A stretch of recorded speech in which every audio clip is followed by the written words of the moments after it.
In this video, you're going to see how to enter revenue on the Residential Income Worksheet of RealData's REIA program. Start by selecting one of the residential property types on the General Worksheet. These types include apartment building, multifamily, mixed use, and several others that are likely to have residential units. Choosing any one of these will make the Residential Income Worksheet tab available here at the bottom. This worksheet provides 25 rows for you to enter residential tenant income. For each row, you can describe the unit or type of unit by entering text in column B. You can describe the units any way you like. For example, as 2-bedroom or studio apartment, or by a roster of unit numbers, like apartment 1A, 2C, or whatever you like. You have the option in column C to list the square footage of each space. This is not required. However, if you are going to enter each unit's square feet, first enter a total square footage for all the apartments in cell C6. The calculated cell, C7, called Unallocated Residential Square Feet, will help you keep track to be sure you've accounted for all of the square footage, that you haven't entered too much or too little. Next is the number of units of each type. This is important. You must have an entry of 1 or greater for each row that you want to use. Otherwise, the program won't calculate any total rent revenue. And that makes sense.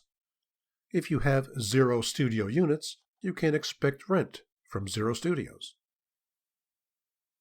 The number of bedrooms and baths is also optional. Enter these numbers if you wish, but they're purely descriptive and aren't used in any of the program's calculations. Next, set the type of rental rate in the drop-down in column G. You can click on the cells in this column and select from the drop-down choices. These are not dollar amounts, but rather they indicate how the tenants are paying. For residential units, dollars per month is probably the most common, but you do have other options, like dollars per square foot per month or per year, or total dollars per year. If you need to make a change to all units, you don't have to do them one by one. Instead, you can use the drop-down selector at cell G7, and then click the Set All button immediately above it. That'll change all of them.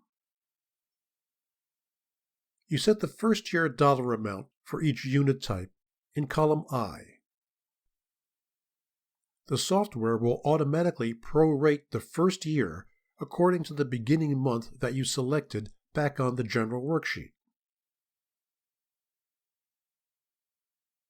For example, if you entered 3 for the beginning month of this analysis on the General Worksheet, the software will automatically reduce the amount of the first year rent by 2 months.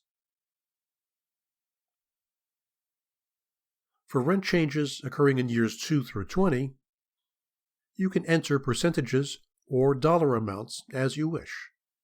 For example, the software automatically detects an entry of 0.02 as indicating that you want a 2% increase over the previous year. But if you enter a value that is greater than 1, the program assumes you mean a dollar amount and not a percentage increase. Formulas in these cells will copy your values across the rows. As I showed in an earlier video, you can overwrite the formulas in these purple cells. If you do, the program will enter your new value in that cell and copy it across the remainder of the row. Once you've finished your data entry, you can see the results below, starting at about row 41. We can scroll down a bit to see this part of the worksheet. Notice that the first year totals have indeed been prorated to reflect only 10 months of rent. That wraps up our residential income sheet. Join me again when we begin to look at revenue from non-residential units.